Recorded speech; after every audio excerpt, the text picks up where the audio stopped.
Are you satisfied with your understanding of sustainability? If not, like me, imagine a journey together, a pluralistic one, with innovators, startup, academia, NGO, all together looking for solution to the greatest challenge of our time.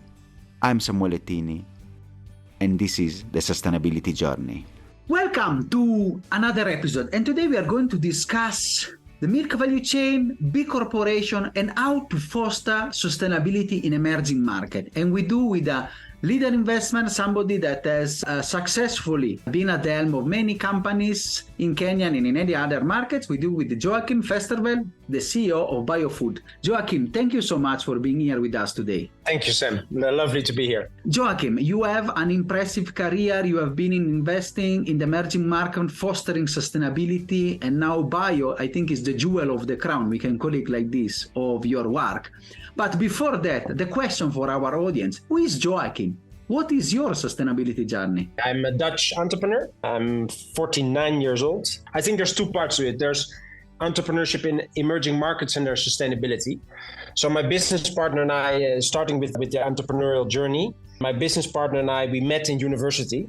And during university, we started to do humanitarian aid transports. That's where our journey together started. So this was in 1998, just after the war in Yugoslavia. So we saw the need in Yugoslavia to support the needy, and in these kind of war zones, always the psychiatric hospitals, orphanage, they're always overlooked. We joined hands with a student organization and we started organizing and executing humanitarian aid transport. We would gather funds from Dutch students, and then we would buy medicine and we would drive them ourselves into the most obscure parts of former Yugoslavia. So a lot of cowboy adventures. And from there, our appetite started.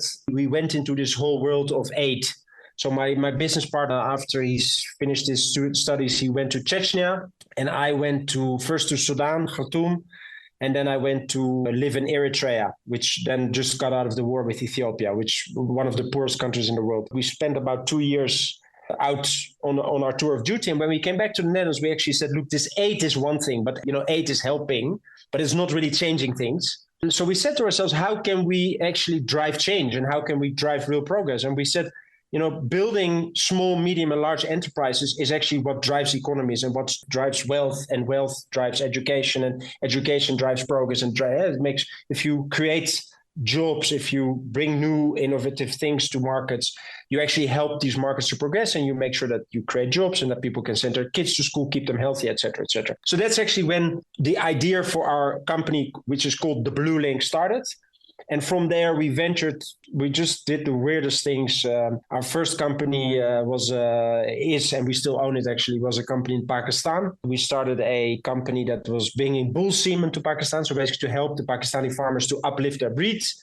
I moved to Pakistan in 2006, literally with a laptop and a credit card. And I took a hotel in Lahore. And from there, we built ProFarm. And ProFarm, now 16 or 17 years later, is actually a company in Pakistan helping dairy farmers to build and expand their dairy farms. So we help people build their farms. Some are 50 heads, but we've also built farm of 6,000 cows. So our largest customer produces about 150,000 liters in one farm a day. So we still own that company. From there, we ventured into animal feeds. And the same time in Kenya, that brings us to Kenya. My father lived in Kenya my whole life. So my first visit to Kenya was actually in 1980. Long time ago. So I always had a link with Kenya. So we also started, I think it was 2008, we saw the opportunity to do investments in Kenya, upcoming economy. So we started a fund called the TBL Mirror Fund. And from there, we ventured into companies. And from that, after 5 or 6 years in Pakistan, we started ProFarm. We started a feed business, Maxim, which is now a large feed supplier, again, making feeds which are aflatoxin safe, which are actually giving farmers real results, so helping farmers to actually progress. So after five years in Pakistan, we decided to come back to Kenya. So we moved back to Kenya in 2013. In Kenya, we saw the opportunity in dairy. The opportunity that we saw was a growing middle class, a middle class that wants healthy and safe foods. And on the other hand, we saw the problems in the dairy sector. Low efficiency, low production, very low quality milk. So we said to ourselves, if we can serve these customers and with our knowledge from Pakistan of how you can help farmers to actually produce more and better milk, there's a business opportunity. So we started looking for dairy companies, and that led us to acquire Bio in 2015. And since then, we've been building Bio. It's been a great adventure, and I'm really enjoying what I'm doing. And I think the sustainability journey is very clearly interwoven in whatever we did. We started our group, it's now called the TBO Group of Companies. We started the Blue Link back in the day with the idea that we wanted to do good through business. So our prime objective was to say, how do you engage in emerging markets and help basically drive progress?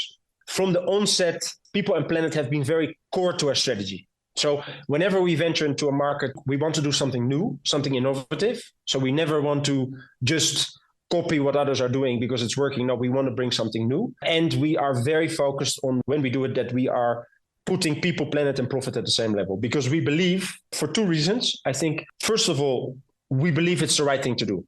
Why? It's very clear. If we look around ourselves, we see climate change, we see poverty. If you want to run a business today, you need to run it in a way that you can also run it in 5 years or 10 years or 15 years. Because otherwise it's not about sustainability in general, it's about sustainability in particular. If you run a business which is actually detrimental to its environment or its community, it means you are undermining your own business sustainability. And the second is, we believe that if you put people and planet at the same level of profit, and in that order, if you look at people and planet, profit will come. If you put profit first, you're taking shortcuts. If you don't treat your people well and put them first, you might extract something out of them today, but you can't do that for 24, 36, 48 months, because at some point they will break. We are very firm believers that people make a business. Now you are at the helm of one of the fastest growing company in Kenya, that is biofood. We know that the dairy is one of the priority. It is also the backbone of agriculture in Kenya. So which are the challenges that you have seen in the milk industry in Kenya, and how Bio, with this unique approach, is trying to address them? Yeah, there's one very simple principle. If you pay your farmers a marginalized milk price, or if you prevent your farmers from making money, you will get a marginalized dairy sector. And the problem that we have in Kenya already for the last, say, 15 years is that input costs have gone up and the milk price has actually gone down. So it means farming is not a profitable business in that way. And anywhere in the world, you can't, if there's no profit to be made, it means that it's not a business, and it means that it's a side business for people, or it's a subsistence business, which means people are not paying attention, they're not investing. And what happens then is that your efficiency goes down. So to give you an example, in India, which is one of the largest milk producers in the world, the average production per animal is about 1,700 liters a year, which is about 6 liters per day. In Kenya, it is 832 liters per year, which is 2.3 or 2.4 liters a day.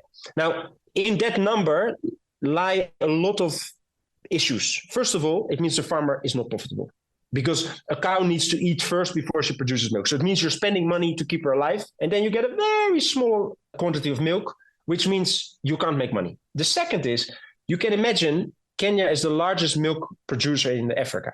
We have a population growth, which is tremendous. Kenyans are milk drinkers. It means if you need to feed this nation with cows that produce 2.3 or 2.7 liters a day, it means you need to have a lot of cows, right, to produce that milk. Which also means that's an environmental disaster, because these cows need to eat first, right? They need to have space. You need to grow fodder for them to live, but they don't give you the result. They don't give you milk, because, to give you an example, in the Netherlands or in the US, a cow can give you 28, 30, 40 liters a day. That's 10 times of what the cow in Kenya is producing, right? So there's a lot, in that inefficiency lies a very big environmental problem and lies a very big commercial problem for the farmers. And it means that over time, the dairy sector, over the last 10 years, it has gone down. And I can give you an example. 20 years ago, Kenya was a net export of dairy. It exported dairy all over the region. Today, it's a net import of dairy. So Kenya, at this point in time, only produces 80% of its requirement. And then on top of the commercial problem, the environmental problem, you get the economic problem. That means that if Kenya is an importer of food items, right, that's dollars which have to go out, while we have all the resources in Kenya to produce our own product. So I think in that, there lies the core of the issue. We as Bio have set ourselves a vision, and the vision of Bio is we want to create a world where everybody has access to safe and healthy food. Everyone. So that means this is not a journey that we go alone. I always say, if you want to go fast, go alone. If you want to go far, go together. So we have set it ourselves as a mission, not only to delight our customers with good products, to grow a business. We have set ourselves to take the sector on a journey, then together with our sector partners. And how do we do that? First of all, we pay a higher price. And how do we do that? We basically say to ourselves, we monitor if our farmers are making money. Because if the farmer is not making money, you cannot expect them to do anything. You cannot expect them to produce quality. You cannot expect them to make effort. You cannot expect them to invest, because it doesn't make any sense. So we monitor for every farm monthly whether they're making money or not, whether the efficiency is there. And we do that by looking at their feed cost and then saying, what's our milk price? Because these two things are obviously linked. If we see that the feed costs are going up, we will increase the price. And just to give you an example, in April, when the rain started, all our competitors started lowering the prices, because obviously they said rains are coming, so there's feed, so the cows will produce a lot of milk, so we can lower the price. We actually said, we see the input cost with the dollar going up, so the farmers are making less money, we're going to add a shilling. What you then create is a farmer which sees, hey, there's money to be made, and therefore I'm interested to learn, I'm interested to invest, I'm interested to create quality. So that's number one, a milk price that ensures that the farmer makes profit. And then once you have the interest of the farmer, because it's a business, then you can start helping them with technical support. So we have a team, we have external and internal teams that actually go to the farm and help them. How do you increase production? How do you increase your quality? And how do you increase your sustainability? So that's layer number two, technical support. So first is price and profit. Number two is technical support. And then number three is, how do you then create an ecosystem around these farmers that's conducive to their business? So that means we work with feed suppliers to make sure that the feed they get is the right price, the right quality, and that is aflatoxin safe. Because aflatoxin, highly cancerous toxin, which is rampant in Kenya. It originates a lot from feed. So we work with feed suppliers. Then we talk to banks. We say, guys, if you ask farmers to repay a loan in 3 years, it's not going to work. So how can we help you with an off-taker agreement to get better loan terms? So the third is to create an ecosystem around the farmer that is conducive to their business. So in summary, farmer profitability is a key item, high input, low milk price. What we do about it is make sure that the farmer makes money. So we pay the right price. We then have a team of internal and external people that go to the farms and help them to produce more and better milk in a more sustainable way. And thirdly is then we work with partners to create a conducive environment around the farmer to make sure that they actually have access to the right products and services to do business. And we are very open about that. That means we're not keeping this to ourselves like, oh, this is only bio. We're actually trying to get other processors to come with us on the journey. So our philosophy is not, we're trying to get the best piece of the pie. Our philosophy is, let's make the pie bigger for everyone. And in the process, make sure that Kenyans have access to safer and healthy food. I can see also from my experience in the work in the farms and with farmers, we can have transformative areas, especially in support from the rural areas, which are the main producers. And the bio way is really expanded also into the social. You wanted also to become visible and certified. And now you have one of the few B Corp certified companies in Kenya. So as a B Corp, I can see you really balance profit and purpose together within the badge and the work. We have discussed with many people in our podcast. So how you navigate this tension sometimes in your company, and then how the B Corp certification help you also tackle the different areas, so your worker, your suppliers, your customer in this journey? We're obviously very proud of our B Corp certification because it's not an easy process. To be honest, the tension I have not experienced that much, because we as a business have always said sustainability is core to our business. And I have learned over the last 20 years running businesses that, again, what I said earlier in our conversation, if you put people first, if you put planet, and then profit will follow.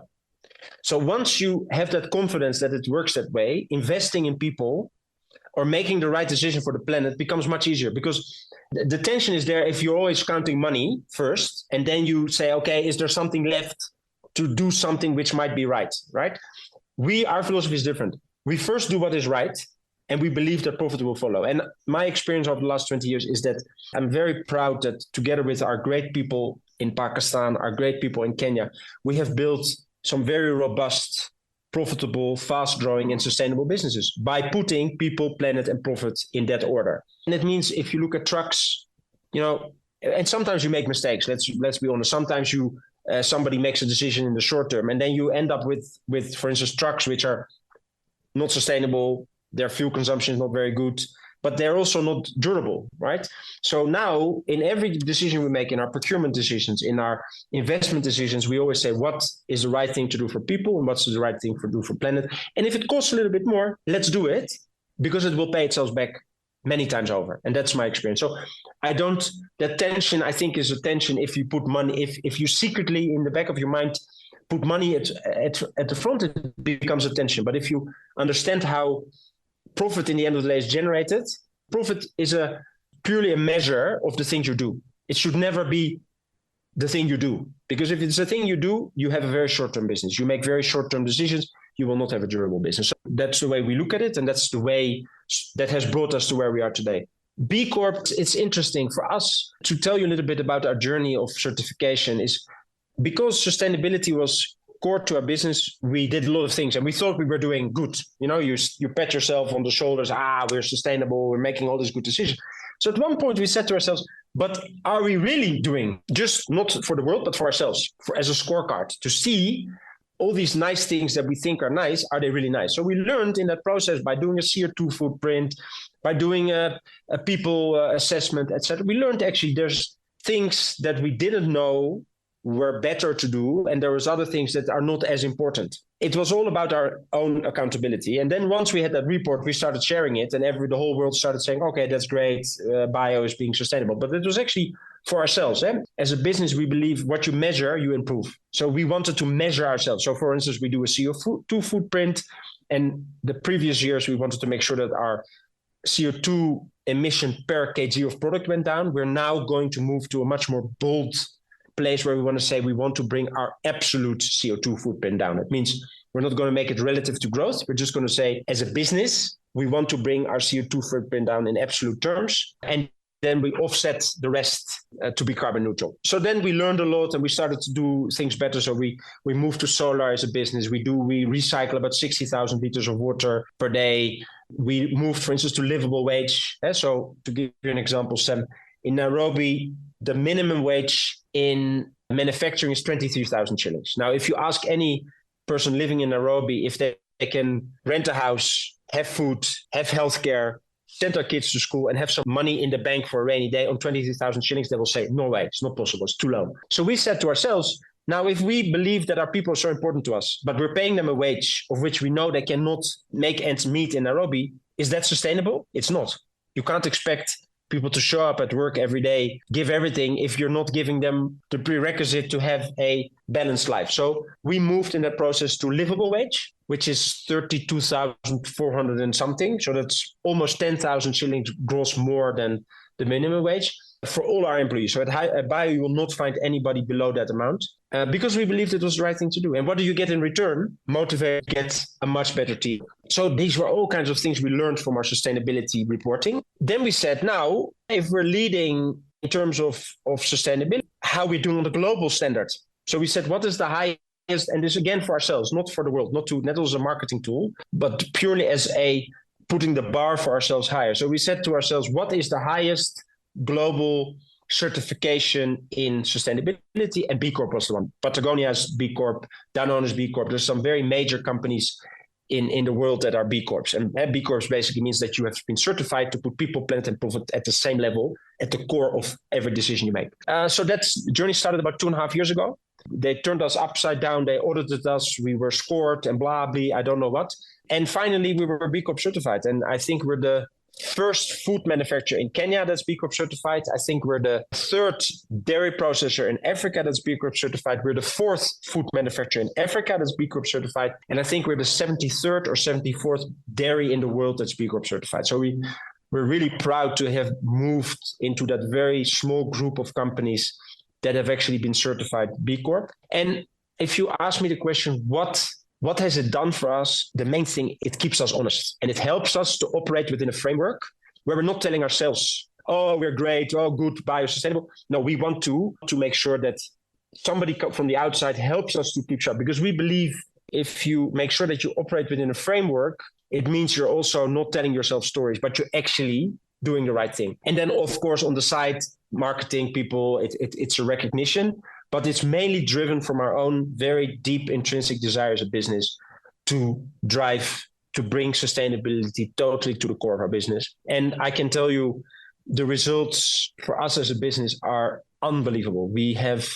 If you see the way this company has been growing, the way we have been working with our farmers, with our stakeholders, and how over the last 36 months that journey has solidified and has accelerated. And we have a weekly all hands meeting with our team. So we meet everybody in the company in our canteen every Thursday morning at 8. And people who are not there come online. And the energy that's there, the teamwork that it has created, the pride that it has created in our people. I mean, honestly, for me as a businessman, as a leader, that's the biggest gift. If you come to a meeting, I hardly talk. It's them. It's the team talking. It's people sharing, updating. You created momentum. I think if you would really pin me on one word, what our strategy has done for us, it has put our people and therefore our business into momentum. If everybody in the company feels progress and they feel the hunger and they know what they have to do, and they do that together, your whole business starts to catalyze into momentum. If we look at soccer, some leaders think they need to be the scorer, right? They need to stand in front of the goal. Other people think they need to be the midfielder. I think you should be a coach. In the end of the day, you should stand at the sideline and the people in your company should be moving over the field and you just are standing there guiding. And that is, I think, the best gift a leader can get if you put a company in momentum. And I think that is what it's done for us. So passionate. You have touched on many of the results. Also, they've come up from my personal research on B Corp, and especially the employee and putting people together. So your leadership style is a leadership style that makes them people grow and empower people, which is usually the best for long-term results, and bringing also together the social aspect and putting people also at the same path, as you said, even before profit. And on that, you are a wise entrepreneur. Bio, the results are there. We know for people in Kenya now it's become an household brand and also recognized in the market. And we want to ask you, you have also, and we go a bit broader, you have said that you have a span of experience in investing in emerging market for the past, let us say 15 to 20 years. So which are the challenges and rewards? They are peculiar to this type of market. And then which are the perspective that you can see for in this market, the challenges that especially what is poised to be the next area in demographic, in economic growth, which are the particular challenges and reward you can find in this part of the world? When you look at, I always say there's opportunity in imperfection. In other words, where things are not connecting well is where the opportunity is, right? Things that are flowing are fine. There's nothing much to do. But where there's imperfection, like what we saw at Bio, we saw a consumer group wanting quality products, and we saw milk quality and milk production being low. That was an imperfection. I think the beauty and the opportunity in emerging markets is that there's many imperfections. I mean, Sam, you live in Kenya, and you can ask any Kenyans, there's many imperfections, many things that don't flow, where there's friction. So the interesting thing is then that's where the opportunity lies. And if you can find a solution for that imperfection, if you can take away that friction, that is where you can grow a business. So in Pakistan, we saw milk processors crying for more milk, paying cash, the farmers having very low average production. So we said to ourselves, hey, there's a tension here. What can we do to take that tension away? And that's when we started ProFarm. So when we started ProFarm, we saw, hey, farmers now, they have better breeds, but they don't have the right feed. And Nestle needs aflatoxin-safe milk. So there's an imperfection here. How do we position ourselves in that chain to take away the friction? We saw in Kenya recently with our common friend Juju, she created a company called Greenspoon, which basically said, we are going to bring very good, sustainable, as much as possible Kenyan, organic, when possible, products to Kenyan consumers. So we saw, hey, there's a group of people that want that, and now they have to go all over the place to buy it.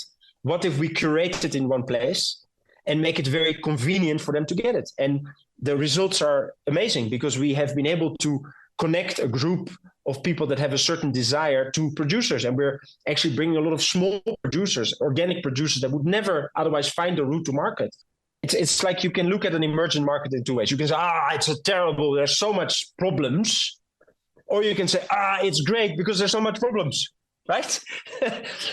The long and short of it is there is opportunity in imperfection. And then, of course, you need to ask yourself the question, if I solve that, and that's then the businessman's question, if I solve that imperfection, am I creating value?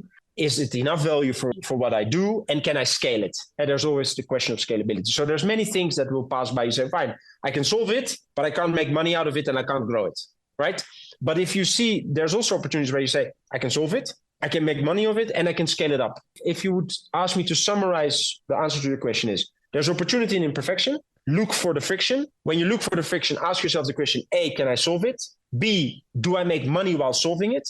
And C, can I scale it? And I think you will see many startup businesses that have found the friction for sure, but they have not answered question A, B, and C well. In other words, they can solve the problem, but if you really look at it, they can't make money. And sometimes if they can make money, it's not scalable. And then you don't have a business. It's not just about doing good things. It's also about having a business mind and saying, is this actually money making and is it scalable? Fantastic piece of advice for any people that is listening to us and our listeners all over the world on how to move. And on that, I want to build up on that and say, how do you see? We have seen the climate summit in Nairobi, COP28, and the role of business is also heralded as one who can bring sustainability. And especially also in the emerging market, it's become a priority. So if you see the discussions and the way, there is a lot of interest on what was mainly sometimes even 5 or 10 years ago, something that was just in small circles. So how do you see evolving the relation with business and sustainability in emerging markets? I think it's growing, which is good. And I think it's the need of the day, obviously. It is very simple. You look around you, you look at state of society, you look at state of the environment, you look at the global changes in the environment, you look at the global state of things, and it's very clearly staring you in the face. We cannot continue to do the things as we used to. So I think that is number one. It is the right thing to do, and the time is now. The time was already 10 years ago, but the time is now. I think that's one. And I think the second thing, I think the good thing is the consumer is becoming more and more aware and demanding, which is very important. And because that helps in the end of the day. And I always like what Juju, the founder of Greenspoon, says, every shilling you spend is a vote for the world you want to live in. So you spend your money there where you think people are doing the right thing. I think it's great that more and more consumers are asking the question.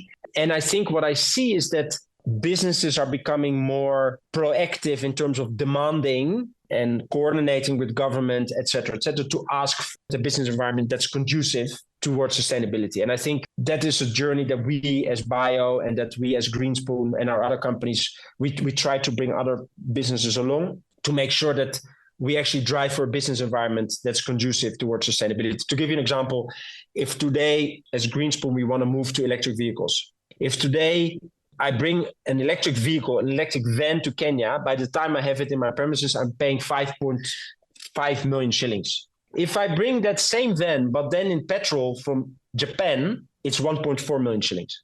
That's 3 times and something more expensive.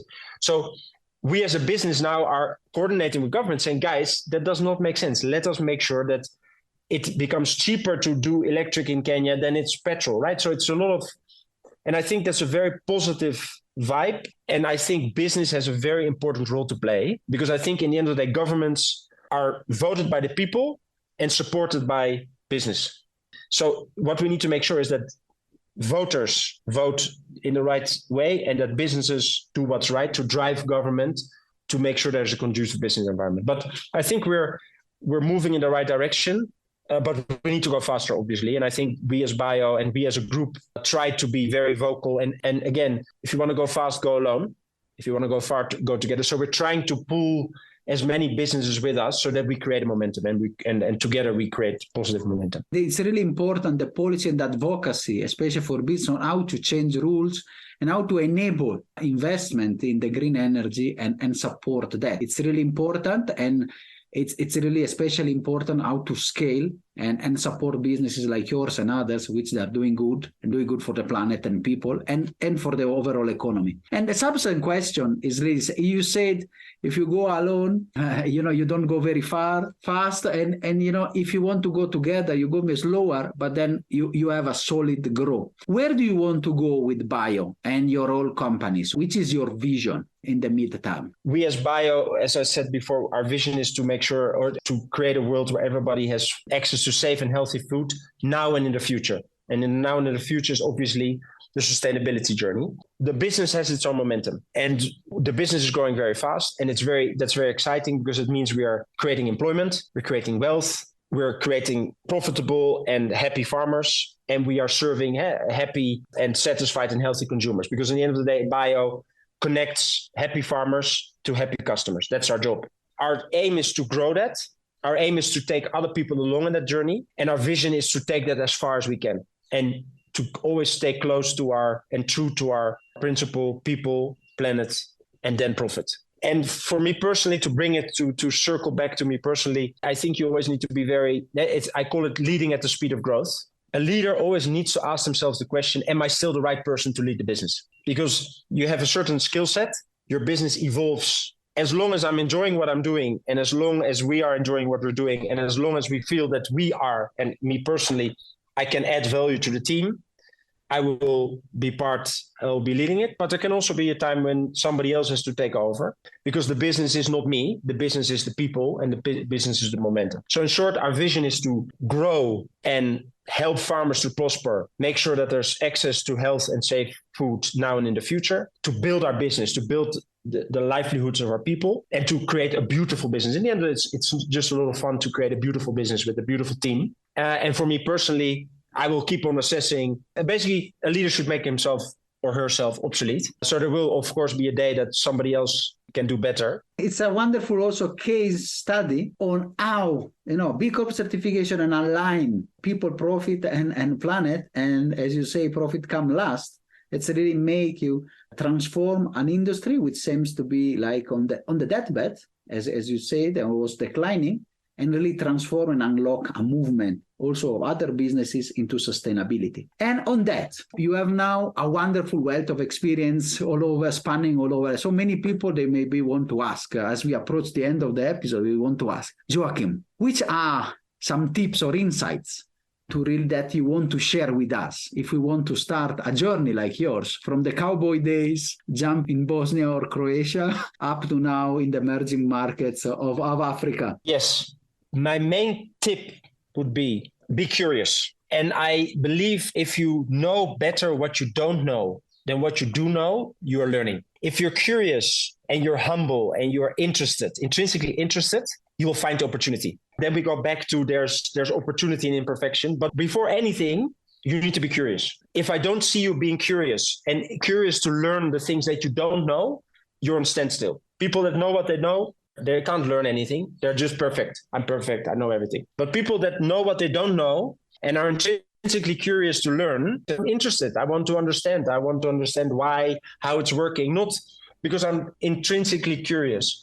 So I think if you want to start a journey like this, you need to be intrinsically curious. You need to know what you don't know, look for the imperfection, and then be a little bit crazy. Sometimes just try things which others might not try. And sometimes you fail and sometimes you succeed. And lastly, make sure that you have fun in the process. Don't take it personal. Every opportunity, anything that goes wrong, and you can look at things that go wrong in two ways. You can say, it's terrible, it went wrong, I made a mistake, it's bad. Or you can say, okay, it went wrong, but what have I learned from this? And what will I do different next time? That's also what we do at Bio, for instance. Whenever there's a problem, I say, I don't care who did it. It's not interesting.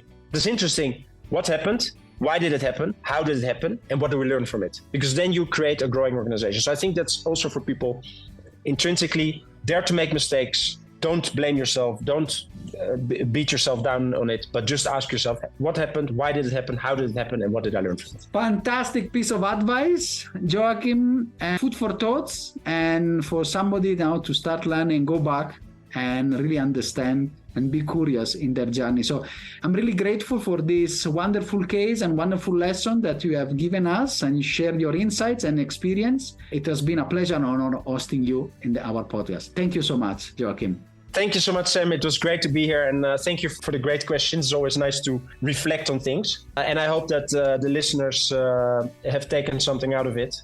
I look forward to seeing new ideas and things pop out of it and see them around me in Kenya. Thank you so much. Are you satisfied after this wonderful episode? Let's continue together our sustainability journey.